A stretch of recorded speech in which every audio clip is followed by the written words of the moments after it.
इसके अलावा 5 और होते हैं, क्षमा, धृति, दया, आर्जवम, मिताहार। ठीक है, तो ये 5 यानी 10 एक्चुअली होते हैं। ये यम है, means this is the starting of योग। आपको ये चीजें जो है ये चीजों का पालन करना पड़ेगा। ठीक है, सत्य का, अपरिग्रह ये नहीं करना है, ब्रह्मचर्य का पालन करना है। फिर नियम, नियम में क्या क्या आता है? यम हो गया, अब नियम। ऐसे नियम भी 5 ही हैं। हाँ बताइए।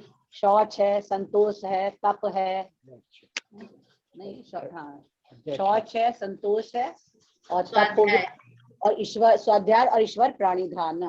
यस, तो शौच मीन्स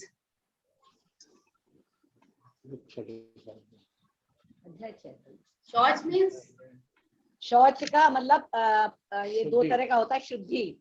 एक तो शरीर शुद्ध हो जाता है कि सोच लेते कि हमारा जो गंगा स्नान कर लिया तो शुद्ध हो गया। एक है अंदर से कि ईश्वर के बताए गए नियमों के अनुसार जो चलता है वह शुद्धि। ठीक है, तो शौच का मतलब होता है सफाई करना। सिंपल शब्दों में मैं आपको बता दूं कि शौच का मतलब होता है सफाई करना, यानी कि क्लीनलीनेस। यानी कि आप हृदय की शुद्धि करेंगे, वो अंदर की क्लीनलीनेस, और आप रोज सुबह उठ के नहाएंगे, वो आपकी बाहर की क्लीनलीनेस हो गई। तो ये 2 चीजें आ गई। जब हम यम और नियम का पालन करते हैं, ठीक है, और क्या करते हैं इसको, ठीक है, ये होता है यम, नियम और आसन और प्राणायाम। ठीक है, ये चारों चीजें योगा रूढ़ में आती है, सॉरी ये चारों चीजें योगा रुक्षु में आती है, यानी कि स्टार्टिंग की स्टेज है 4। These are 4 starting stages. यानी जब आप योग प्रारंभ करते हैं तो हमको जनरली लोग योग क्यों करते हैं, सिर्फ हेल्दी रहने के लिए कर लेते हैं, लेकिन योग का जो उद्देश्य वो हेल्दी रहना नहीं था, वो तो उसका साइड इफेक्ट है। यानी अगर आप योग के आसन प्राणायाम करेंगे तो आप हेल्दी अपने आप हो जाएंगे। तो हमें जो योग का मेन उद्देश्य था भगवान से जुड़ना और मोक्ष प्राप्त करना, भगवान के धाम जाना, वो कैसे प्राप्त होगा? पहले यम, भगवान कह रहे हैं यम, फिर नियम, उसके बाद आसन प्राणायाम। किससे करते हैं? थोड़ा बहुत मन को कंट्रोल करने के। आसन प्राणायाम करके आप अपने मन को थोड़ा थोड़ा कंट्रोल में लाना शुरू करते हैं, इसलिए इसको बोलते हैं कर्म करना। तो ये जो कर्म है ना, ये जो हम कर्म कर रहे हैं, आसन प्राणायाम कर रहे हैं और ये सब कर रहे हैं, ये हो गया इसमें आ गया ये। ठीक है, ये स्टार्टिंग स्टेज हो गई। एक सेकंड अपने को म्यूट रखें। ठीक है, उसके बाद दूसरी स्टेज होती है प्रत्याहार। what is the meaning of pratyahar? What is the meaning of pratyahar?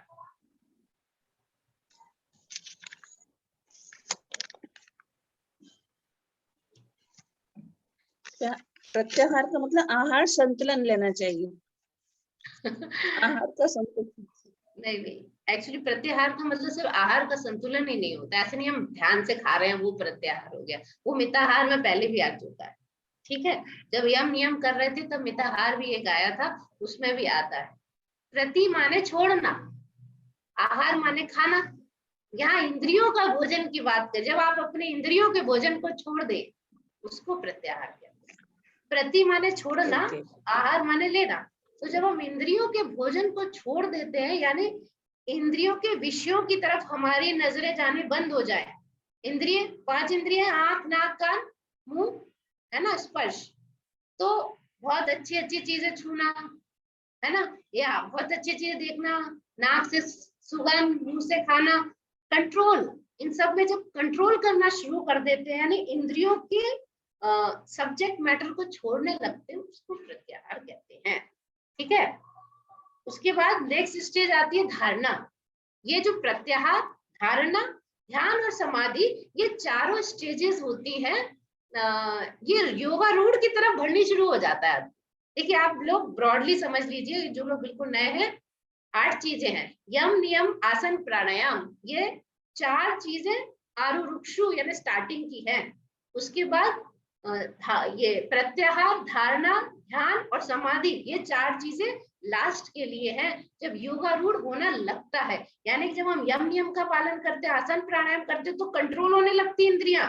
अगर हम यम नियम का पालन कर रहे हैं, आसन प्राणायाम कर रहे हैं, हमारा मन अभी, हमारी इंद्रियां कंट्रोल में नहीं आ रही है, हम गोलगप्पे देख के सीधे भगत जन में भागे, या हम उस पे भागे, इसका मतलब अभी कंट्रोल में नहीं है। इसका मतलब इंद्रियां अभी कंट्रोल में नहीं है, इंद्रियों का आहार हमने छोड़ा नहीं, अभी प्रत्याहार की स्टेज शुरू नहीं हुई। We should be very alert.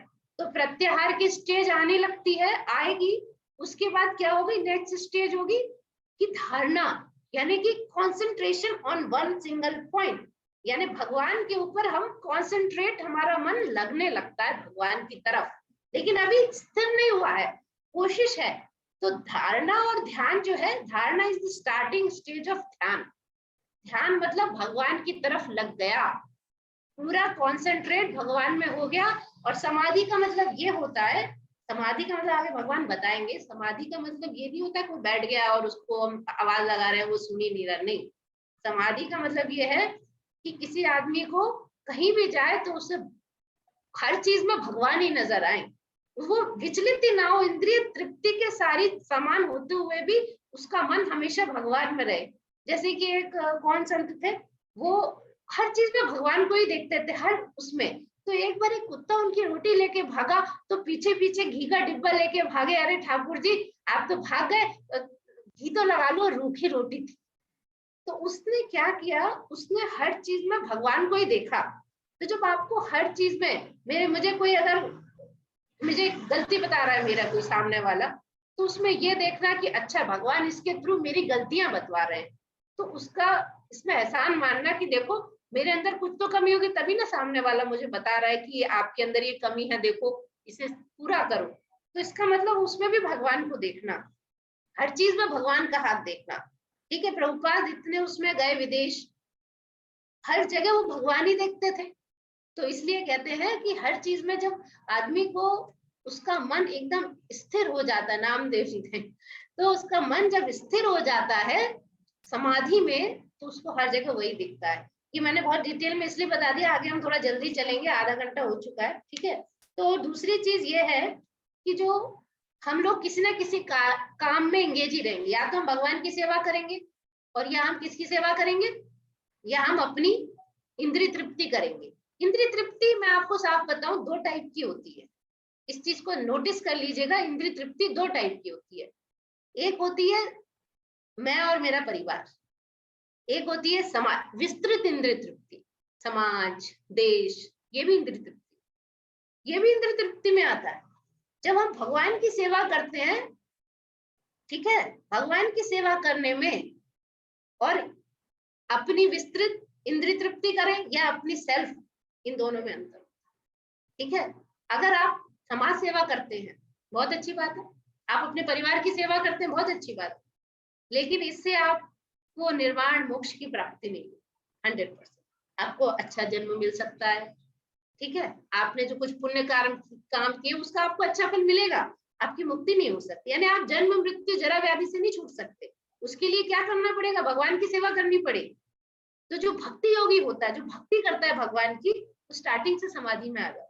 कैसे, उसको मन को कंट्रोल करने के लिए बहुत प्रयास नहीं करना पड़ता, क्योंकि वो स्टार्टिंग से सोचता है अच्छा ठाकुर जी के लिए खाना बना दूं, ठाकुर जी के लिए ये कर दूं, अच्छा मैं पानी पिला दूं। वो इतना उसका मन भगवान की सेवा में लगा है, भगवान के नाम का प्रचार करना है, तो वो इसका मतलब समाधि में है, क्योंकि वो तो हर समय भगवान की बात चिंतन करता है।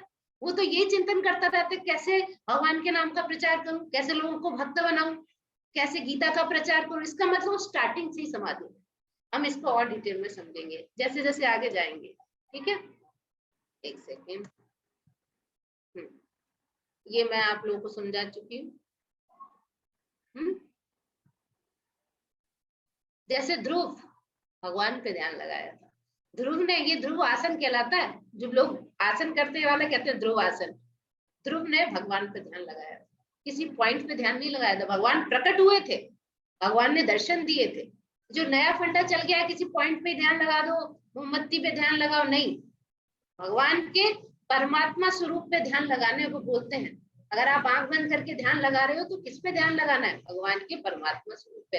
अब बहुत इंपॉर्टेंट श्लोक है, हम सबके लिए बहुत जरूरी है। भगवान कह रहे हैं, एक सेकेंड, हाँ, उद्धरेतात्मना आत्मानम न आत्मना अवसादये आत्मेव ही आत्मनो बंधुरात्मेव रूपुरात्मना। भगवान कह रहे हैं कि अरे मनुष्य को चाहिए मन की सहायता से अपना उद्धार कर ले, अपने को नीचे ना गिरने दे। ये मन बद्ध जीव का मित्र भी है, शत्रु भी। यानी कि जो मन है ये हमारा शत्रु और मित्र दोनों हो सकता है। और भगवान ने साफ साफ कहा अगर हमें अपना उद्धार करना है तो हमें अपने मन को भगवान में लगाना पड़ेगा, फिर मन की सहायता से अपना उद्धार हम कर सकते हैं। ठीक है। तो और ये जो ध्यान योग का उद्देश्य है मन को कंट्रोल करना, यानी कि अगर आपने इतना सब कुछ किया, आपका मन कंट्रोल होना चाहिए। मन कंट्रोल हो रहा है इसका मतलब ध्यान योग चल रहा है। ठीक है। फिर नेक्स्ट श्लोक है बंधुरात्मना आत्मन तस्य येनात्मनेवात्मना जितः अनात्मनस्तु शत्रुत्वे वर्तते आत्मेव शत्रुवत्। इसलिए भगवान क्या कह रहे हैं कि बंधु है, अगर मन को जीत लिया तो मन सर्वश्रेष्ठ बंधु है, सबसे सर्वश्रेष्ठ मित्र है। लेकिन जो ऐसा नहीं कर पाया उसके लिए मन सबसे बड़ा शत्रु बना रहेगा। ठीक है। तो जिसने मन को जीत लिया उसके लिए बंधु है, जो नहीं कर पाया मन सबसे बड़ा शत्रु बना रहेगा। ठीक है। यानी कि मन आपको क्या करेगा, मन आपको नीचे की योनियों में गिरा देगा, मन आपको जानवरों की योनियों में गिरा देगा, मन आपको नरक में गिरा देगा, और यही मन आपको भगवान के धाम पहुंचा देगा। यानी कि आपको मन का क्या बनना है, मन नहीं कर रहा, माला करने का मन नहीं कर रहा, नहीं जी करना पड़ेगा, कंट्रोल करना पड़ेगा, स्वामी बनना पड़ेगा मन का। डांट लगाओ, कैसे नहीं कर रहा माला करने का मन, भगवान का नाम लेने का मन नहीं कर रहा, बैठो करो बैठ के। फिर देखो, फिर मन थोड़ा बहुत भटकेगा, लेकिन जैसे ही उधर भगेगा फिर से करो, बैठ के करना है। और फिर जब डांट दोगे तो मन चुप हो जाए। इसलिए जरूरी है कि मन को हमें क्या करना है, कंट्रोल करें। अब मन जो है कंट्रोल नहीं है तो कितनी कितनी दिक्कतें हो जाती हैं, आप देख ही सकते हैं। मन कंट्रोल नहीं है, दुनिया जान की चीजें खाते फिर रहे हैं, बीमार पड़े हुए हैं, खतरनाक बीमारी हो जाएगी। निश्चय नहीं होगा, दृढ़ निश्चय कम हो जाए। क्यों? मन पे कंट्रोल नहीं था, सोचा तो था पढ़ाई करेंगे, क्या करेंगे, टीवी देखने चले गए, मैच देखने चले गए, है ना। तो भरोसे की कमी, निराशा, तनाव, हाई ब्लड प्रेशर, ये सब मन के ऊपर कंट्रोल ना रखने के कारण हो जाते हैं। मन अनियंत्रित मन आपके लिए क्या क्या नहीं कर सकता। ठीक है। फिर भगवान कहते हैं जितात्मना प्रशांतस्य परमात्मा समाहिता शीतोष्ण सुख दुखेषु तथा मान अपमानयो। यानी कि समाधि की स्टेज जब आएगी तो क्या होगा, जिसने मन को जीत लिया यानी उसने भगवान यानी परमात्मा को प्राप्त कर लिया। कितनी बड़ी चीज है मन को जीतना। इसका मतलब आपने परमात्मा को प्राप्त कर लिया, उसने शांति प्राप्त कर ली, उसका मन विचलित नहीं है, मतलब सबसे ज्यादा शांत है, वो एकदम आनंद में है। जिसने मन को जीत लिया उसका मन शांत है सबसे ज्यादा। ठीक है। और फिर उसके लिए सुख दुख आए चिड़ेगा नहीं, सर्दी गर्मी आए चिड़ेगा नहीं, क्यों इतनी गर्मी पड़ रही है, क्यों इतनी सर्दी पड़ रही है, क्यों ये मेरे संग ऐसा हो रहा है, इसने मेरा अपमान कर दिया, इसने मान करने पे कूदेगा नहीं, ओ मेरा इतना सम्मान हुआ, आज मुझे माला वाला पहनाई गई, हाई लेवल पे पहुंच गए तो भगवान से दूर हो गए। और अपमान हो गया तो दुख में बैठ गए, भगवान से दूर हो गए। क्योंकि हम अपने को शरीर मान के चलते हैं, इसलिए मान अपमान पे या तो फूल जाते हैं या दुखी होकर बैठ जाते हैं। इसीलिए जो मन को जीत लिया यानी ये समाधि की स्टेज की एक क्वालिफिकेशन है। ये 7वां श्लोक जो है कि ये समाधि की स्टेज की क्वालिफिकेशन है कि आप उस समय आप ऐसा बिहेव करोगे, you will be like this. ठीक है। मन हमेशा शांत रहेगा, भयानक से भयानक विपत्ति में भी शांत रहेगा, विचलित नहीं होगा। ठीक है। अब मेरा मन कहाँ है, भगवान क्या कहते हैं, ज्ञान विज्ञान तृप्तात्मा कूटस्थो विजितेन्द्रिया युक्त इति उच्यते योगी समलोष्ट आश्म कांचना। भगवान कहते हैं जो और उच्च हाई लेवल पे होता है, ये पिछले वाला जो योगी था उससे भी जो और वो होता है ऊंचा, तो वो क्या करता है, इसके आगे एक और भगवान स्टेज बताएंगे। तो कह रहे हैं कि योगी की क्या स्टेज है, तृप्त आत्मा, कूटस्थो, विजितेंद्रिया, 3 बताए हैं भगवान। तो मैं अर्थ पढ़ देती हूँ। वह व्यक्ति आत्म साक्षात्कार को प्राप्त तथा योगी कहलाता है जो अपने अर्जित ज्ञान तथा अनुभूति से पूर्णतः संतुष्ट रहता है। ऐसा व्यक्ति अध्यात्म को प्राप्त तथा जितेंद्रिय कहलाता है। वह सभी वस्तुओं को, चाहे कंकड़ पत्थर हो या सोना हो, एक समान देखता है। ठीक है, तो उन सबको एक समान देखता है। जैसे मन है ना, विचारों का भंडार, अपूर्ण इच्छाएं, अपूर्ण अनुभव, और ये बुद्धि होती है निर्णय लेने वाली। आगे हम देखेंगे मन बुद्धि के अंडर में होता है। मन इज ऑलवेज अंडर द बुद्धि, इसलिए बुद्धि को शास्त्र पढ़ के तेज बनाना पड़ता है। बुद्धि जब तेज होती है तो मन को पकड़ के रखती है। बुद्धि सारथी है, मन रस्सी है, इंद्रियां हमारे घोड़े। ठीक है, तो भगवान ने बताया कि तृप्त आत्मा हो, हमेशा तृप्त रहता है वो व्यक्ति, और अध्यात्म में स्थिर होता है, कूटस्थ विजितेंद्रिय, इंद्रियों पर कंट्रोल होता है उसका। ठीक है, अब पत्थर हो सोना हो, यानी सबको एक ही समान देखता है। उसकी नेक्स्ट स्टेज क्या है? उसकी नेक्स्ट स्टेज है सुहृद मित्र आयु उदासीन मध्यस्थ द्वेष बंधुषु साधुष्वपि च पापेषु समबुद्धि विशिष्यते। यानी कि वो व्यक्ति जो और उन्नत होता है योगी, वो हितैषी, प्रिय मित्र, तटस्थ, मध्यस्थ, ईर्ष्यालु, शत्रु, मित्र, पुण्यात्मा, पापियों को समान भाव हो। ऐसे व्यक्ति को बोलते हैं उत्तम अधिकारी, महाभागवत। जो महाभागवत की श्रेणी में होता है, पापी और पुण्यात्मा को एक ही रूप में देखता है, यानी सबके अंदर आत्मा देखता है। इसका मतलब बिहेव एक जैसा नहीं करता है। हम कुत्ते में, मैं आप लोगों को एक क्लियर बता दूं, कुत्ते को देखेंगे और एक साधु को देखेंगे, दोनों के अंदर आत्मा है, दोनों के अंदर परमात्मा है। हम कुत्ते को प्रणाम नहीं करते हैं, साधु को प्रणाम करते हैं। इसलिए हमारा व्यवहार अलग होता है, लेकिन हमारी दृष्टि सेम होती है कि हाँ, इसके अंदर भी परमात्मा है, मुझे इसके संग कैसा व्यवहार करना चाहिए। ये अभी जीवात्मा कुत्ते की योनि से प्रसाद देना चाहिए, तो ये मनुष्य की योनि में आ जाएगा। ठीक है, तो ये चीजें होती हैं। लेकिन जो उन्नत है वो सब में, पापी से भी वो चिढ़ता नहीं है, सोचता है कि इसने पता नहीं क्या पाप किए हैं। पाप से तो चिढ़ता है, पापी से नहीं चिढ़ता, वो वाली बात है ना, वो और उन्नत होता है। उसके बाद नियंत्रित मन, अनियंत्रित मन कैसा होता है? नियंत्रित मन मित्र के रूप में काम करता है, नियंत्रित शत्रु के रूप में। गुरु और भगवान का, गौरांग के आदेश का पालन करता है, 6 शत्रु के आदेश का पालन करता है, काम, क्रोध, मोह, मत्सर्य, ठीक है, ये सब शत्रु है हमारे, इनका पालन करता है। ठीक है, इंद्रिय तृप्ति का पीछा करता है नियंत्रित मन, और वो कृष्ण की संतुष्टि के लिए करता है। ये सुरेंद्र कुमार जी, वो प्रश्न है क्या आपने रेज हैंड किया या गलती से हो गया आपका? शायद गलती से हुआ। ठीक है, ओके। कर्म फल के बंधन में हमें उलझाता है। जो मन है हमें कर्म फल के बंधन में बनाएगा या हमें निकाल भी सकता है।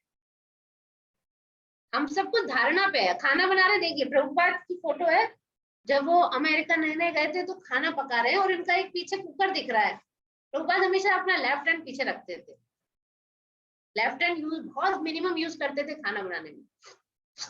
खाना तो दूर की बात है, वो लेफ्ट हैंड पीछे रखते थे, और उनका एक कुकर रखा और एक ही टाइम पे उनकी सब्जी, रोटी, दाल तीनों बन जाती थी। ठीक है, तो धारणा वही प्रसाद है। खाना आपने बनाया, खाना एक भक्त ने बनाया, लेकिन वो भगवान ठाकुर जी के लिए बनाया, उसे उस खाने को भोग लगाया। जब उस प्रसाद को उसने पाया और इस भावना से बनाया कि मैं भगवान को बना रहा हूं, जब उस प्रसाद को उसने पाया तब जाके वो पवित्र हो गया। ठीक है, भगवान ने खुद गीता में बोला है, जो सिर्फ अपनी इंद्रिय तृप्ति के लिए पका के खाता है वो पाप खाता है। यानी कि अगर आप कभी भी खा रहे हैं तो ध्यान, एक योगी को कंट्रोल रहता है भोजन के ऊपर, आगे आएगा भोजन के बारे में। ठीक है, योगी को चाहिए सदैव अपने शरीर, मन तथा आत्मा को परमेश्वर में लगाए, एकांत में रहे और बड़ी सावधानी से अपने मन को वश में करे। जो अष्टांग योगी है वो क्या करेगा? और उसे समस्त आकांक्षाओं, संग्रह भाव, परिग्रह, अब परिग्रह की बात आई थी। ठीक है, और उससे क्या रहे? दूर रहे। तो उसके बाद जो है एकांत स्थान में रहने का मतलब क्या है? इसका मतलब ये नहीं कि फिर कहीं, वैसे तो यही कहा जाता है कि किसी अच्छी जगह, हरिद्वार, मथुरा, वृंदावन, कहीं ऐसी पवित्र जगह चला जाना चाहिए। लेकिन आप बहुत बिजी सिटी में रहकर आप सोच रहे चारों तरफ शोर शराबा है, और वो ऐसे लोगों के साथ ना रहे जो भक्त नहीं है। भक्तों का ही संग करे, उससे क्या होगा? जो असली भक्त हैं, जो भगवान के बारे में चर्चा करते हैं, जब भक्तों का संग करेगा तो मन को कंट्रोल कर पाएगा, है ना। बहुत इच्छा है, फिर भगवान ने कहा इच्छाओं को कंट्रोल करना है, आकांक्षा, संग्रह भाव, बहुत ज्यादा इकट्ठा करना, जरूरत से ज्यादा अपने को चाहिए, ये वाला फोन हो गया अब आईफोन चाहिए, फलाना हो गया फलानी कार चाहिए, ये सब संग्रह भाव योगी कभी नहीं करते। उसको कुछ नहीं चाहिए, उसकी बहुत ज्यादा डिजायर्स नहीं होती। वो बहुत ज्यादा डिजायर करेगा तो वो कैसे उसको मुक्ति मिलेगी, नहीं हो सकती। ठीक है, ओके।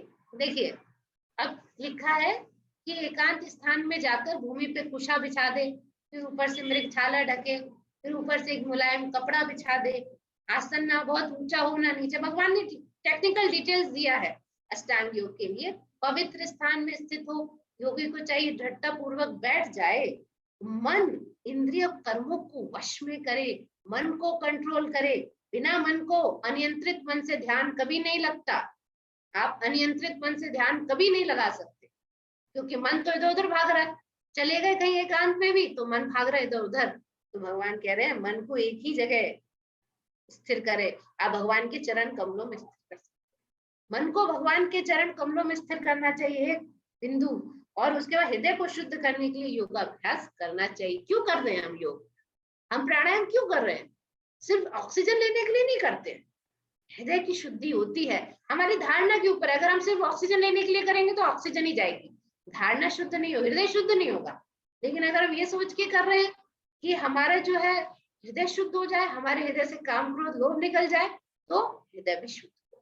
ठीक है, योगाभ्यास करने वाले को चाहिए कि अपने शरीर गर्दन सिर को सीधा रखे और नाक के अगले सिरे पर दृष्टि लगाए। आंख पूरी बंद भी नहीं होनी चाहिए, नींद आ जाएगी।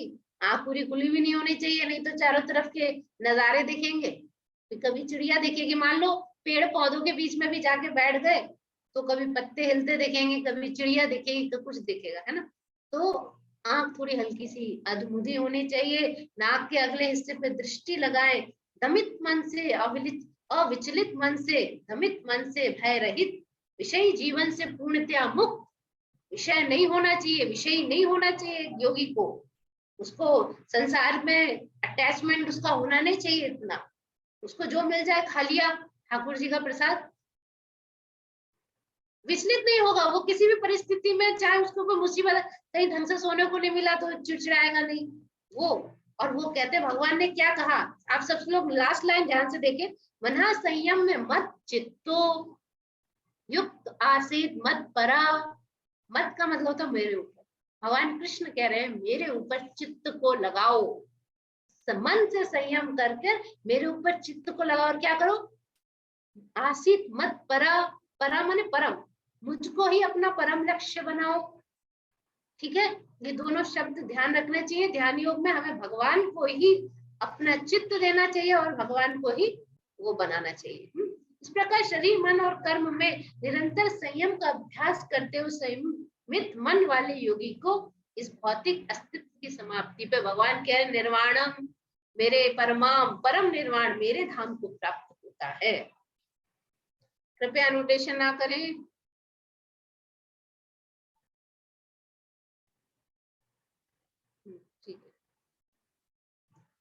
ठीक है, तो इसका मतलब क्या है, अगर हमारा कंट्रोल है अपने मन पे, अगर हम कंट्रोल कर पाए, हमारे कर्मों पे हमारा अभ्यास रहा, भगवान पे हमारा ध्यान लगा रहा है, अंत तक भगवान कह रहे मेरे धाम आएगा।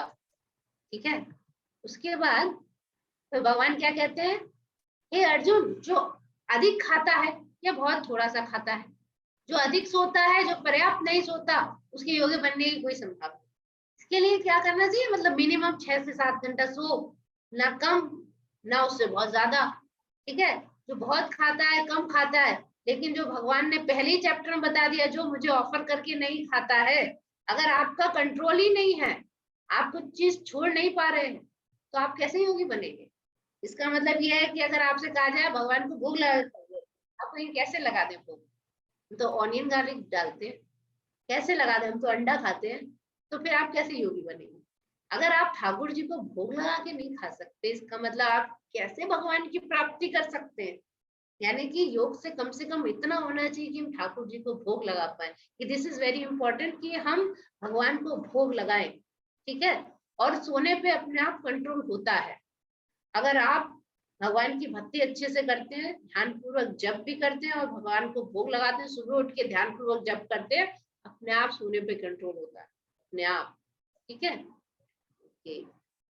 बहुत इंपॉर्टेंट है। युक्त आहार विहारस्य युक्त चेष्टस्य कर्मसु युक्त स्वप्न बोधस्य योगो भवति दुःखा। भगवान कहते हैं कि जो खाने सोने आमोद प्रमाद हो काम करने के आदतों में नियमित होता है, वो सारे क्लेशों से क्या हो जाता है, नष्ट कर सकता है। सारे उसके जितने भी क्लेश हैं, जितने भी दुख हैं, वो सब नष्ट हो जाएंगे। सारे क्लेशों से अपने को क्या कर लेगा, मुक्त कर लेगा। ठीक है, आगे। जब योगी योगाभ्यास द्वारा अपने मानसिक कार्यकलापों को वश में कर लेता है, अध्यात्म में स्थिर हो जाता है, अर्थात समस्त भौतिक इच्छाओं से रहित हो जाता है, इसको समाधि की स्टेज कहते हैं, तब वह योग में सुस्थिर कहा जाता है। यानी कि उसने ये सब क्यों किया था, मन को कंट्रोल करने के लिए, भौतिक इच्छाओं से रहित हो गया। बार बार भगवान कह रहे हैं निष्प्रह, इच्छा रहित, सर्व कामेभ्यो, सारी कामनाओं से रहित, सारी कामनाओं से रहित हो जाता है। तो क्या कामना होनी चाहिए, सारी कामनाओं से रहित होना जो है ना, it is very difficult, it is very very difficult. जो प्रोसेस भगवान अष्टांग योग का बता रहे हैं, ये सतयुग का प्रोसेस है, ध्यान योग। इट इज वेरी डिफिकल्ट कि आप लोग कहीं जाएं, मैं कह रही हूँ आप बिना मोबाइल के नहीं रह सकते आजकल पूरा दिन में भी है। आप अगर कहीं जाएं, आपसे कहा जाए आप चले जाओ पहाड़ों में बिना मोबाइल के और फिर वहां बैठ जाओ, अब ध्यान लगाओ, और मान लो आपको सब मृगशाला में मिल गई, मतलब सरकार ने आपको पकड़ा नहीं, ठीक है, क्योंकि आजकल तो वन जीव जो है एक वो भी है, आप मृगशाला यूज नहीं कर सकते, यू कांट यूज दैट। ठीक है, मान लो आपको मिल गई पुरानी, कोई आपके घर में पड़ी हुई थी, वो कर कर आके आपने लगाया, इट इज वेरी डिफिकल्ट। योग ध्यान करते हुए आपको घर की पूरी सब्जी याद आएगी, आप बहुत दिन तक ये फल खा के नहीं रह पाएंगे, इट इज वेरी डिफिकल्ट। देखिए अर्जुन क्या कहता है, मैं आपको दिखाऊंगी। तो भगवान क्या कह रहे हैं, जब आपने मन को कंट्रोल कर लिया और इच्छाओं से आप रहित हो गए, तब आप समाधि यानी योग में सुस्थिर कहे जाते हैं। तो भगवान ने कहा जैसे वायु, जहाँ पे कहीं वैक्यूम क्रिएट हो जाता है, तो आप वायु नहीं है वहां पर, vacuum is there is no air, उसके बाद वहां पे जो दीपक रखोगे हिलता डुलता नहीं है, ऐसे ही उसका मन सिर्फ भगवान में स्थिर होता है। ये समाधि की स्टेज की हाईएस्ट, यानी मन पूर्ण रूप से आत्म तत्व में स्थिर है, भगवान में स्थिर है। इसलिए कितने भक्ति योगी हैं, हमेशा जो भगवान के बारे में सोचते हैं, चिंतन में लगे रहते हैं, वो अपने आप से समाधि में स्थिर है। समाधि का मीनिंग समझना चाहिए, यानी हमेशा भगवान में स्थिर है मन, और इधर उधर भटका नहीं चीजों में, संसार की चीजों में भटकेगा नहीं।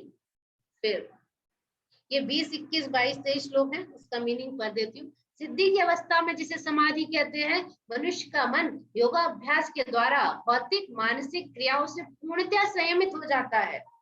इस सिद्धि की विशेषता यह है कि मनुष्य शुद्ध मन से अपने को देख सकता है, यानी जान सकता है कि मैं तो एक आत्मा हूँ, भगवान का एक भक्त हूँ, मतलब मैं एक आत्मा हूँ, भगवान का दास हूँ। और मनुष्य शुद्ध मन से अपने को देख सकता है, अपने आप में आनंद, उसको बहुत आनंद आता है। अब आप कहेंगे क्या आप पूरी पूरी छुड़ा दी और वो कह रहे हैं कि वहां बैठ जाओ, तो भगवान कह रहे हैं उसमें तुम्हें आनंद आएगा, लेकिन जब एक बार तुमने मन को कंट्रोल कर लिया और तुम बैठ गए, तो तुम्हें आनंद आएगा। अगर तुम्हारा मन मुझ में लग गया तो तुम्हें बहुत असीम आनंद आएगा। उस आनंदमय स्थिति में वह दिव्य इंद्रियों द्वारा असीम दिव्य सुख में स्थित रहता है। असीम, भगवान ने वर्ड यूज किया असीम, बहुत ज्यादा। और इस प्रकार मनुष्य कभी सत्य से विपद नहीं होता। सत्य यानी भगवान, इसका मतलब झूठ सच वाला झूठ नहीं, सच नहीं है कि आपने झूठ बोला आपने सही नहीं, इसमें सत्य का मतलब भगवान, परम भगवान, वो सत्य है। ठीक है, और इस सुख की प्राप्ति हो जाने पर कहता है इससे बड़ा कोई लाभ ही नहीं था, इस संसार में कोई लाभ नहीं था। ऐसी स्थिति को पाकर मनुष्य बड़ी से बड़ी कठिनाई में भी विचलित नहीं होता, यानी समाधि के स्टेज में पहुंचा हुआ व्यक्ति कभी विचलित नहीं होता। और भौतिक संसर्ग से जो दुख होते हैं उससे मुक्त हो जाता है। यानी उसको देखिए, उसको तो ऐसा नहीं उसे सर्दी नहीं लगेगी या गर्मी नहीं लगेगी, लगेगी, लेकिन वो विचलित नहीं होता। ऐसा नहीं है उसके घर में कभी किसी की डेथ नहीं होगी, होगी, लेकिन वो विचलित नहीं होता। यानी अगर कोई योग की समाधि की स्थिति में विचलित नहीं होता। मनुष्य को चाहिए कि संकल्प तथा श्रद्धा के साथ योगाभ्यास में लगे और इस पद से विचलित ना हो। उसे मनोधर्म से उत्पन्न। मन कहता है बेटा जाओ इधर जाके ये करो, ये खा लो, फलाना खा लो, ये कर लो, वो कर लो। मनोधर्म से उत्पन्न समस्त इच्छाओं को निरपवाद रूप से त्याग दे। भगवान कह रहे हैं बिल्कुल त्याग देना चाहिए, और मन के द्वारा सभी ओर से इंद्रियों को। देखिए इंद्रियां कैसे वश में होगी? मन के द्वारा। मन कैसे वश में होगा? मन एक्चुअली बुद्धि से वश में होगा। बुद्धि बुद्धि कैसे वश में होगी? शास्त्र पढ़ने से तेज होगी। धीरे धीरे शनै शनै रूप में बुद्धया धृति ग्रहीतया आत्म संस्थम मनः कृत्वा न किंचिदपि चिंतयेत्। शनै शनै, धीरे धीरे। ये सब एक दिन में नहीं होता है, कई कई जन्मों में होता है, बहुत जन्मों में होता है, एक दिन में नहीं होता। धीरे धीरे जब आप कई जन्मों तक करते रहेंगे तो क्या होगा? विश्वास पूर्वक बुद्धि के साथ समाधि में स्थित होंगे तो मन को आत्मा में स्थित रखें, कुछ और नहीं सोचना चाहिए। भगवान कह रहे हैं मन अपनी चंचलता के कारण, भगवान ने माना इस बात को, मन चंचल है। अगर आप सबको लगता है कि हम माला करते हैं मन नहीं लगता, भाग जाता है, भगवान ने खुद मान लिया इस बात को, कहते हैं हाँ है चंचल। भगवान कहते हैं मन अपनी चंचलता, क्योंकि उसका स्वभाव है, अस्थिरता के कारण जहां कहीं भी विचरण कर रहा हो, मनुष्य को चाहिए वहां से खींचे अपने वश में लाए। यानी आपने मान लीजिए आप ध्यान चैंटिंग करने बैठे, अब आपका मन है अच्छा ये काम था, तो उसे वहां कुछ सोचने लग गया, तीन चार चीजें आती हैं, जय पराजय कंचन कामनी। जय, उसने मुझसे ऐसे बोला था ना, अब मैं उसको ऐसे बोलूंगा, अब मैं उससे ऐसे बदला ले लूंगा। ये जो है ना मन में भाव चलते हैं, उसने मुझसे ऐसे किया था, मैं उसको ऐसे बता दूंगी, है ना। ये जय, मैं दिखा दूंगी क्या है, मैं ये हूं, मैं वो हूं, ये जय। पराजय कि मैं उससे हार गई तो ये हो गया। तो कंचन धन और ये संसार की चीजों का चिंतन चलता रहता है, या स्त्री का चिंतन चलता है, ठीक है। तो जनरली ये चार चीजें चलती है। तो भगवान कह रहे हैं कि उसको वापस लेके आओ, वापस लाओ।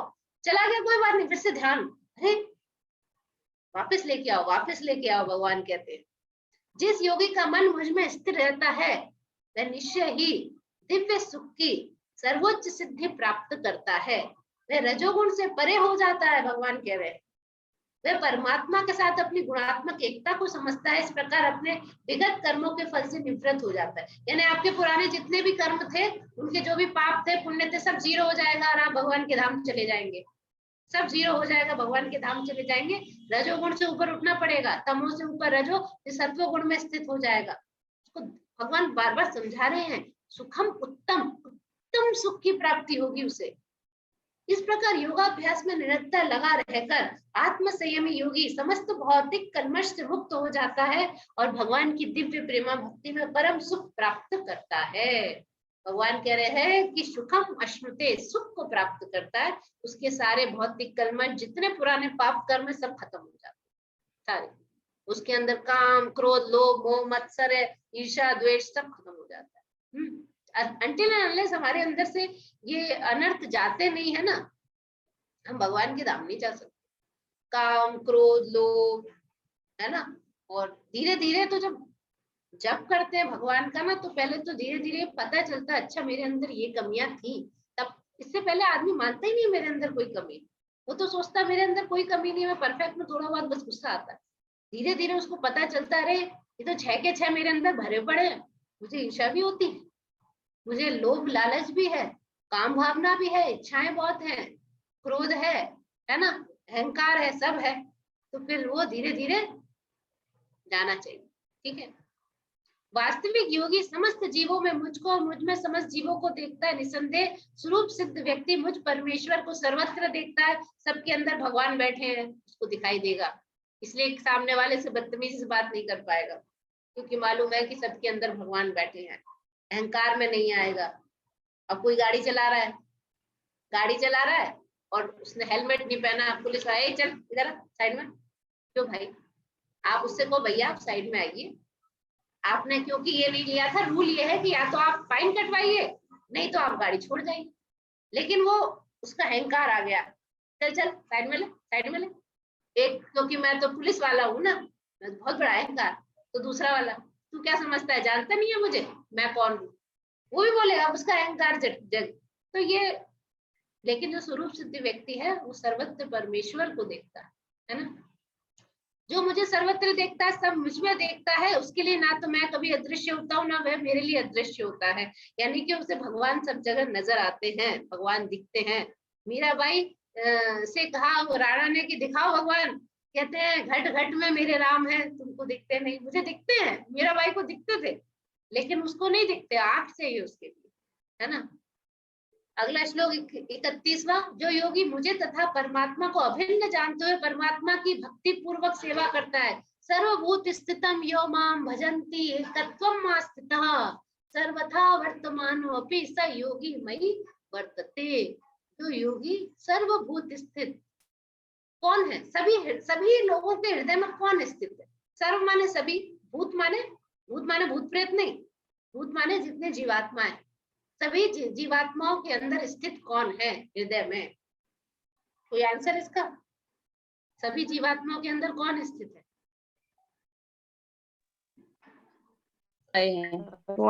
परमात्मा।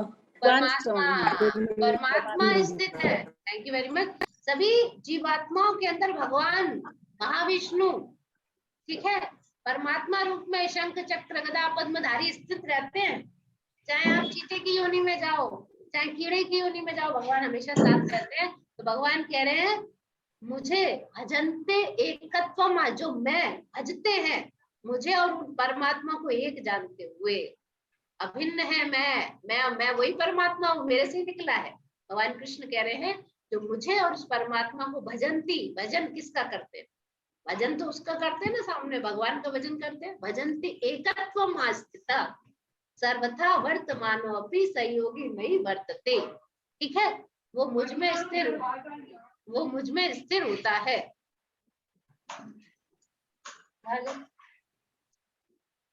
ठीक है, तो मुझे और परमात्मा अभिन्न जानते हुए तो वो सदैव वर्तते माने कि स्थित होता है। ठीक है, यानी कि वो योगी सदैव मेरे अंदर स्थित होता है, मुझ में रहता है वो, और मैं उसमें रहता हूँ। ठीक है, करेक्ट। हे अर्जुन, अगला श्लोक 32वां, वह पूर्ण योगी है जो अपनी तुलना से समस्त प्राणियों की उनके सुखों दुखों में वास्तविक समानता का दर्शन करता है। ठीक है, जो पूर्ण योगी कौन है? सुख में दुख में सब में वास्तविक समानता का दर्शन करता है। छोड़ दो बेटा। ठीक है, अगला, अब अर्जुन क्या पूछते हैं? ठीक है, एक सेकंड।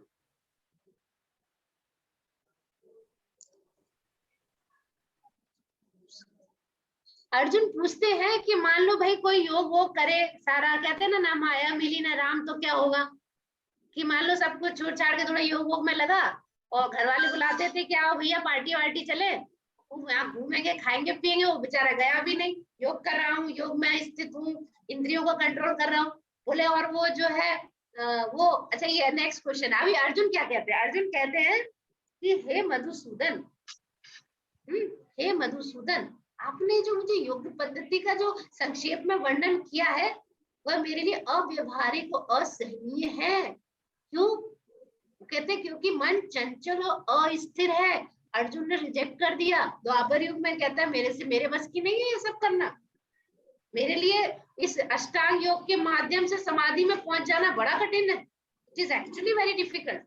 आप लोग जो कई लोग भी प्राणायाम योग भी करते हैं उसे हेल्थ के लिए करते हैं, लेकिन अगर आप यम नियम से पालन करें, एक एक चीज को ध्यान से और बिल्कुल योग में, और मन पे कंट्रोल रखें, खाने पे कंट्रोल रखें, इट इज वेरी डिफिकल्ट। वो लोग कहते हैं कुछ खास नहीं खाना है आपको, कंदमूल फल मतलब बिल्कुल ही मिनिमम से मिनिमम खाना है। एक सेकेंड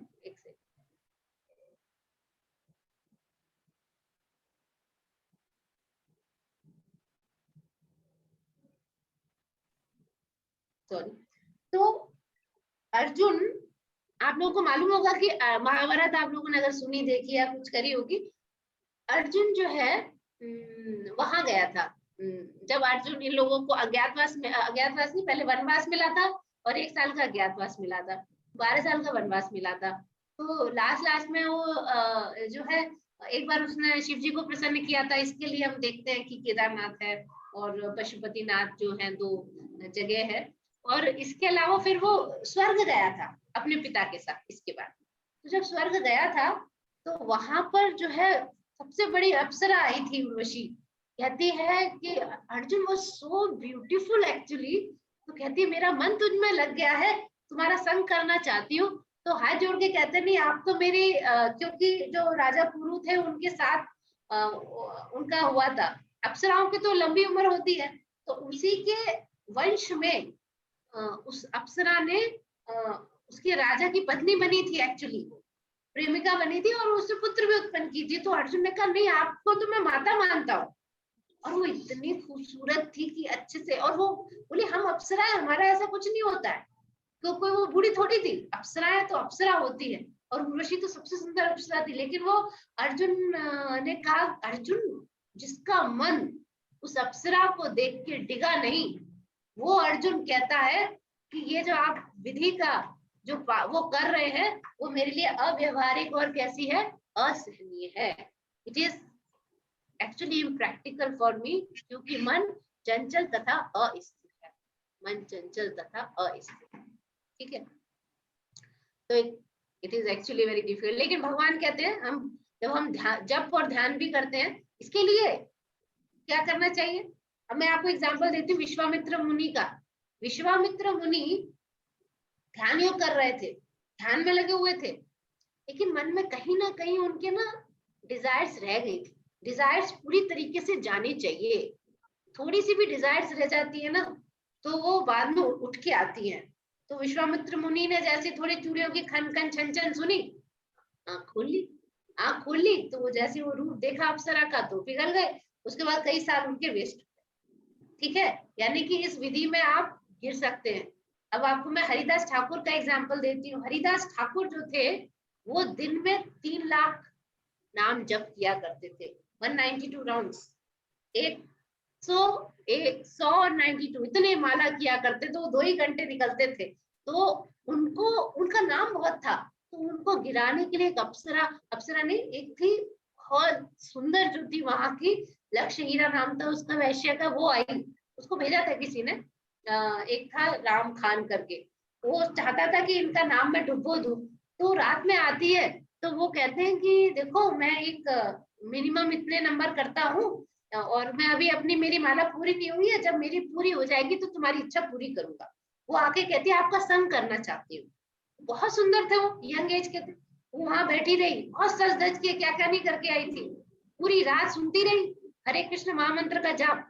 उसके बाद सुबह उठ के चली गई, रोशनी का टाइम था, कोई आ जाएगा।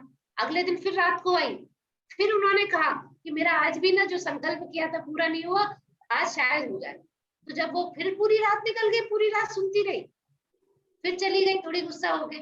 अगले दिन फिर आई, वो कहते हैं तुम कल आना। तो उनसे हरिदास ठाकुर, आज मेरा संकल्प लगता है 100% पूरा हो जाएगा, आज तुमको मैं बैठो मैं अपना पूरा कर लूं, फिर तुम्हें। पूरी रात इतनी सुंदर थी वो, उनका मन जरा सा डिगा नहीं। उसके बाद करते रहे, सुबह उठ के उनके चरणों में पड़ के रोने लगी। 3 दिन में उसका हृदय शुद्ध हो गया। कहती है राम खान ने भेजा था आपको गिराने के लिए, मैं कितनी पापी थी। और उसके बाद उन्होंने कहा मैं तो पहले दिन ही चला जाता, तुम्हारे उद्धार के लिए रुक गया।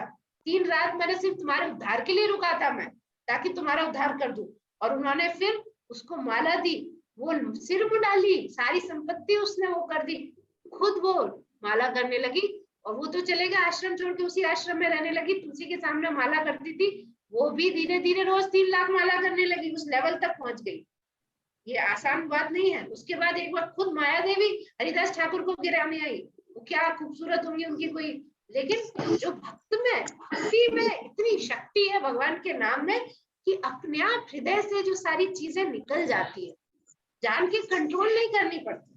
तो इसीलिए हमको कलयुग के लिए इट इज वेरी डिफिकल्ट, जहां आदमी का मन 1 सेकंड नहीं बैठता। ये सारी, जब अर्जुन ने कहा, लेकिन जब करने में भी थोड़ा मन भागता है, तो भगवान ने आगे क्या कहा है? भगवान ने कहा है चंचलम ही मना कृष्णा प्रमाति बलभद्रणम तस्याहम निग्रहम मन्ये वायुरेव सुदुष्करम। 1 सेकेंड, किसी का ऑन है, कृपया सब लोग अपने को म्यूट रखेंगे। मधु सक्सेना जी, ठीक है। भगवान कह रहे क्योंकि मन चंचल है, श्रृंखल है, हटीला है। हाँ सॉरी, ये अर्जुन बोलता है, कहते हैं भगवान मैं वायु को कंट्रोल कर लूंगा, भयानक तेज वायु, मैं मन को कंट्रोल नहीं कर सकता। तो भगवान क्या कहते हैं? भगवान कहते हैं, एक सेकेंड, हाँ, मन का स्वभाव कैसा है? अस्थिर है, स्थिर नहीं रहता है ना, तर्क उचित बताता है, हाँ? जिद्दी है बहुत, पकड़ लेता है आसक्ति को, कर ले तू, कर ले, चल जा जा जा, कर कर कर, है ना। विचार मन के भारी नहीं निकलते, कई कई जन्मों के विचार हमारे मन में भरे पड़े हैं। आपको पता है मन की 7 लेयर्स होती है। हमारी जो मन में विचार आ जाते हैं, कई बार हम एक्सप्रेस नहीं कर पाते, या इच्छाएं होती है ना, वो पीछे चली जाती है और अगले जन्म में फिर से निकल निकल के आती, फिर से निकल निकल के वो इच्छाएं आती, तो वो जन्मों तक नहीं निकलते। किसी भी मेथड से इसको निकालना आसान नहीं है, अनटिल अनलेस आप चैंटिंग करो ध्यान से, सिर्फ हरि नाम से, भगवान से कृपा मांगते हुए करने से ही हृदय की सारी इच्छाएं निकलती। और अशांत है, हमसे अनुमति नहीं लेता, तुरंत अपना काम करता है, ठीक है। भगवान क्या कह रहे हैं? अभ्यास से संभव है। भगवान कह रहे हैं असंशय महाबाहो मनोनुत दुर्निग्रहम चलम, मैं मानता हूँ, भगवान कहते हैं मैं मानता हूँ मन को कंट्रोल करना डिफिकल्ट है। अभ्यासेन तु कौन्ते वैराग्येण च गृह्यते, वैराग्य विरक्ति के द्वारा और अभ्यास के द्वारा कर सकते हो। विरक्ति मतलब इंद्रिय तृप्ति से मन को हटा लेना, ठीक है। तो it is not that easy, इंद्रिय तृप्ति से मन को हटाना आसान नहीं है। तो हमें क्या करना चाहिए? डायरेक्शन बदल देना चाहिए। इंद्रिय तृप्ति से तो हटा नहीं सकते, आज थोड़ा टाइम हो सकता है लग जाए, देखो 7:09 हो गया है, हो सकता है और 10 मिनट में खत्म हो जाएगी क्लास, है ना, 5-10 मिनट और गई। तो क्या करना चाहिए? कैसे कंट्रोल होगा? आप दिमाग में रखो कि हमें ठाकुर जी के लिए भोग बना के लगाना है, उसी से आपको सुबह उठ के ध्यान पूर्वक मुझे स्नान करना है सबसे पहले, और उसके बाद ध्यान पूर्वक जप करना है। ये चीजों से मन को कंट्रोल करने में सहायता मिलती है, इससे कंट्रोल होता है, अपने आप होता है। धीरे धीरे भगवान से प्रार्थना करनी है, मेरा मन कंट्रोल में नहीं है प्रभु आप कीजिए, और करते करते मन इधर उधर जाएगा, वापस लौट लौट के लाना है, ठीक है। और विरक्ति आनी चाहिए, ओके। अभ्यास, नवदा भक्ति का पालन करना चाहिए। नवदा भक्ति कोई भक्त बता सकता है? व्हाट इज नवदा भक्ति?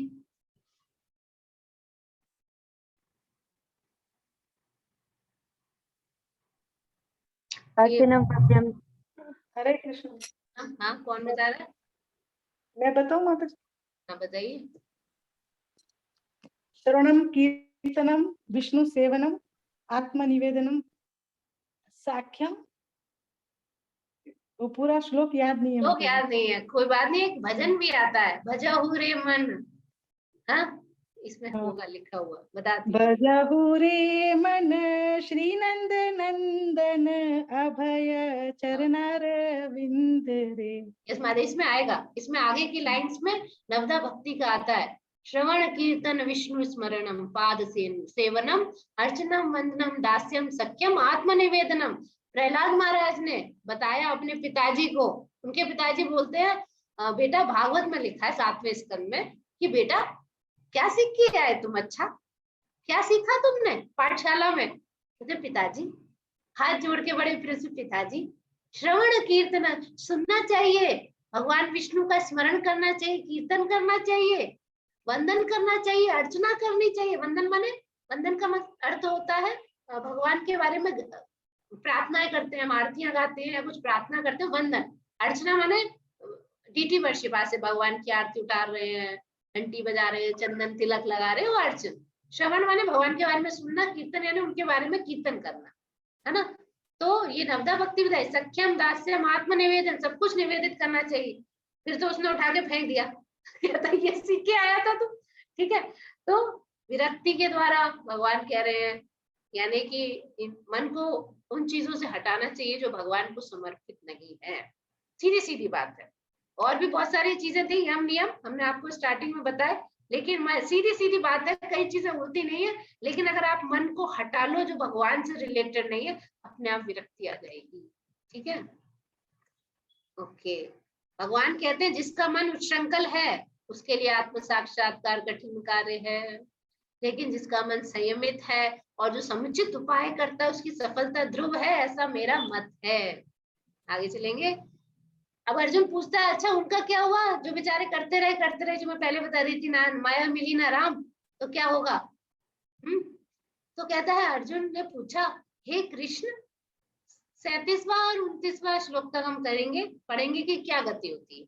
अर्जुन ने पूछा 37 श्लोक, हे कृष्ण, उस असफल योगी की गति क्या है जो प्रारंभ में श्रद्धा पूर्वक आत्म साक्षात्कार की विधि ग्रहण करता है, लेकिन बाद में भौतिकता के कारण उससे विचलित हो जाता है, योग सिद्धि को प्राप्त नहीं कर पाता। यानी स्टार्टिंग में भक्ति भजन कर रहा है, ध्यान भी लगा रहा है, सब कर रहा है, लेकिन धीरे धीरे कभी उसका मन भटक गया और वो गिर गया, तो उसका क्या होगा? अर्जुन का, हे कृष्ण, असफल योगी की मंजिल क्या है जो शुरुआत में विश्वास के साथ आत्म साक्षात्कार की प्रक्रिया अपनाता है, लेकिन बाद में सांसारिक मोह के कारण इसका त्याग कर देता है, इस तरह ध्यान योग में पूर्णता प्राप्त नहीं करता, तो वो तो भौतिक और आध्यात्मिक दोनों सफलताओं से दूर हो जाता। मुझे तो कुछ नहीं मिला ना, वही ना माया मिली ना राम, क्या छिन्न भिन्न बादल की तरह गिर जाता है। ये आगे का है, उसमें दिया नहीं है। भगवान ने कहा कि वो दुर्गति को प्राप्त नहीं होता, वो मेरे लिए ही भजन जो करता है वो मेरे में ही रहता है। क्या क्या? एक सेकंड, कौन बोल रहे हैं बताइए। इस तरीके से जो करने वाला है वो उसकी अधोगति में तो नहीं गिरता, लेकिन भगवान के भजन में ही जो रहता है वो भगवान को आगे प्राप्त कर ही लेता है। कर ही लेगा, हाँ। तो बताएंगे भगवान, है ना। तो भगवान से पूछ रहा है 38वें श्लोक में, हाँ, भगवान से वो पूछता है कि छिन्न भिन्न बादल की तरह गिर नहीं जाता है क्या वो? ठीक है, जैसे बादल इधर उधर गिर जाए तो भगवान कहते हैं, हे प्रथापुत्र, कल्याण कार्यों में लगे योगी का ना तो इस लोक में ना परलोक में विनाश नहीं होता। ये मित्र, भलाई करने वाला कभी बुराई से पराजित नहीं होता। ठीक है, फिर क्या बताते हैं ये, यानी कि अगर आपने भगवान का भजन किया तो क्या कहते हैं भगवान, प्राप्य पुण्य कृतां लोकान् अनुष्ठित्वा शाश्वती समा शुचिनाम श्रीमताम गेहे योग भ्रष्टो भी जायते। उसको योग भ्रष्ट बोलते हैं। भगवान कहते हैं जब आपने योग का पालन किया या भगवान का भजन किया और फिर आप सिद्ध नहीं हुए तो वो कहाँ जाएगा? वो ऊपर के लोकों में जाएगा, स्वर्ग आदि लोकों में जाएगा, पवित्र आत्माओं के लोकों में जाएगा, जैसी उसकी कंडीशन होगी, जिस लोक में उसे जाना चाहिए, चंद्र लोक या स्वर्ग लोक या फिर तपोलोक, महर लोक, बहुत सारे लोक हैं, वहां अनेक वर्षों तक भोग करेगा और फिर यहाँ पर या तो सदाचारी पुरुषों या धनवानों के कुल में जन्म लेगा। फिर अगर उसने बहुत काल तक अगर योग किया है और फिर भ्रष्ट हुआ है ना, जिसने बहुत लंबा योग किया फिर भ्रष्ट हुआ, तो क्या होगा? ऐसा योगियों के कुल में जन्म लेता है जो अति बुद्धिमान है। ऐसा व्यक्ति एक्चुअली अच्छे भक्तों के घर में जन्म लेता है। तो अगर अच्छे भक्तों के घर में जन्म लेगा तो नेचुरली अपनी भक्ति आराम से कर पाएगा। अगर आगे अच्छे भक्तों के घर में जन्म लेगा तो अपनी भक्ति आराम से कर पाएगा। भगवान कहते हैं ऐसा जो जन्म दुर्लभ है संसार में निश्चय ही। फिर क्या बोलते हैं, हाँ, तो ये मैंने बता दिया, एक भक्त के परिवार में जरूर जन्म लेगा, नहीं तो थोड़े टाइम अभ्यास किया है तो वैभवशाली परिवार में जन्म लेगा। योगी कौन है? जीवन और कर्म का उद्देश्य भगवान के साथ संबंध स्थापित। हमारा भगवान के साथ संबंध नहीं है, हम आत्मा है, हमें ये भी नहीं पता, हम अपने को शरीर मानते हैं। मैं आपसे पूछूं कौन है आपके पिता, आप अपने पिताजी का नाम लेंगे, हमारे पिता तो भगवान कृष्ण।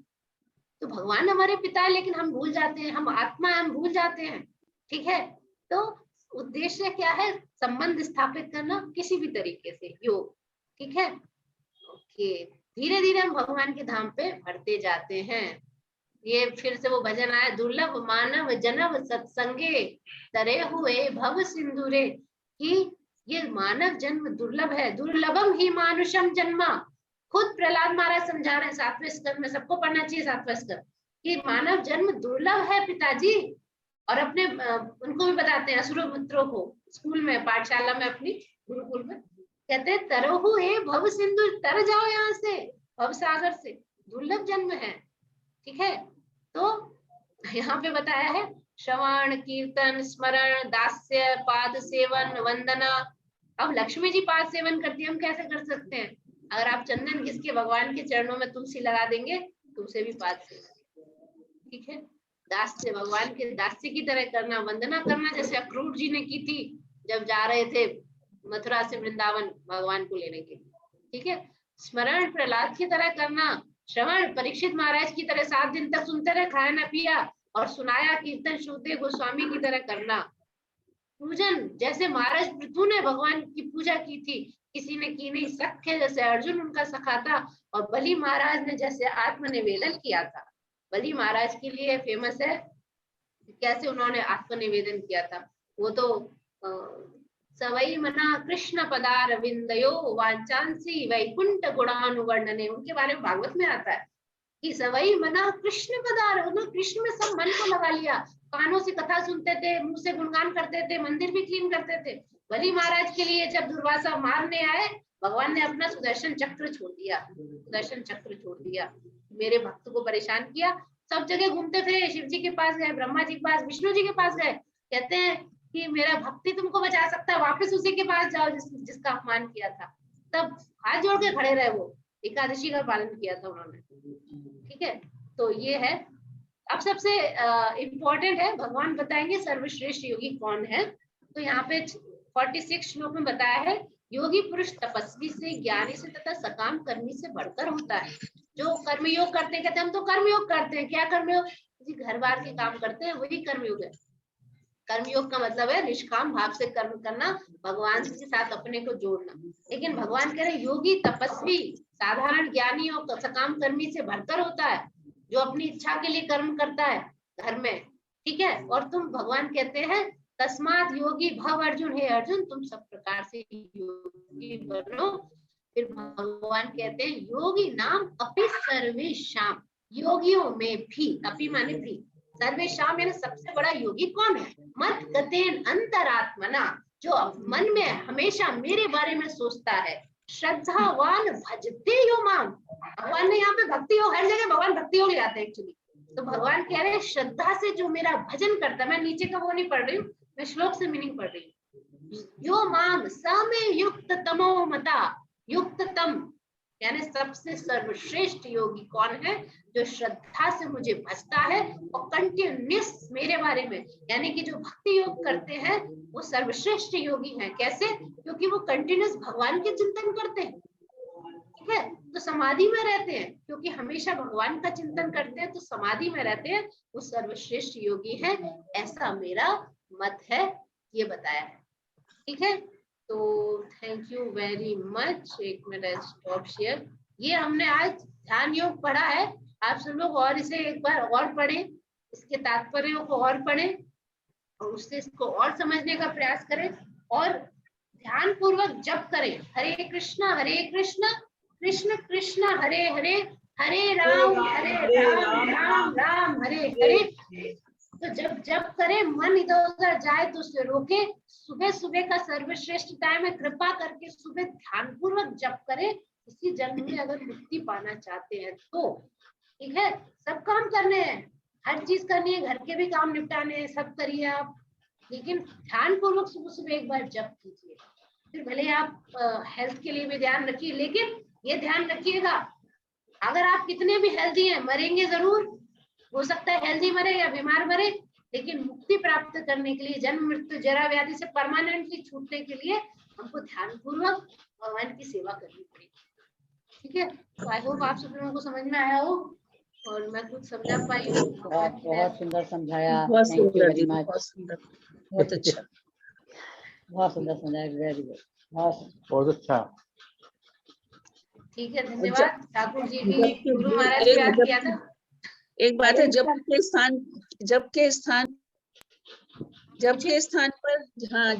स्थान पर यदि कीर्तन करते हैं तो ज्यादा ध्यान लगता है, बजाय जब में भाग जाता है। नहीं, जब में जो है ना ध्यान पूर्वक स्टार्टिंग में जब हम करेंगे, ऋचा जी एक मिनट में आपका क्वेश्चन लेती हूँ। जब हम ध्यान से जब करेंगे, उसके लिए ऐसा नहीं है आपने पूरा दिन कुछ भी करते रहे और आपका जब में मन लग जाएगा, इम्पॉसिबल। अगर आप पूरे दिन कुछ भी करते रहे, इधर घूमे, शादी में गए, पार्टी में गए, रात में इधर उधर कुछ करे, बहुत सारे सीरियल देखे टीवी के, और फिर आप सोचे सुबह सुबह आपका मन में जब में मन लगेगा, इम्पॉसिबल। इसके लिए रात को सोते समय भगवान की लीला की कथा पढ़नी चाहिए। कृष्णा बुक एक आती है, भगवान की लीला है उसमें, तो कुछ भागवत पढ़नी चाहिए, कुछ पढ़ के भगवान के बारे में पढ़ के सोना चाहिए।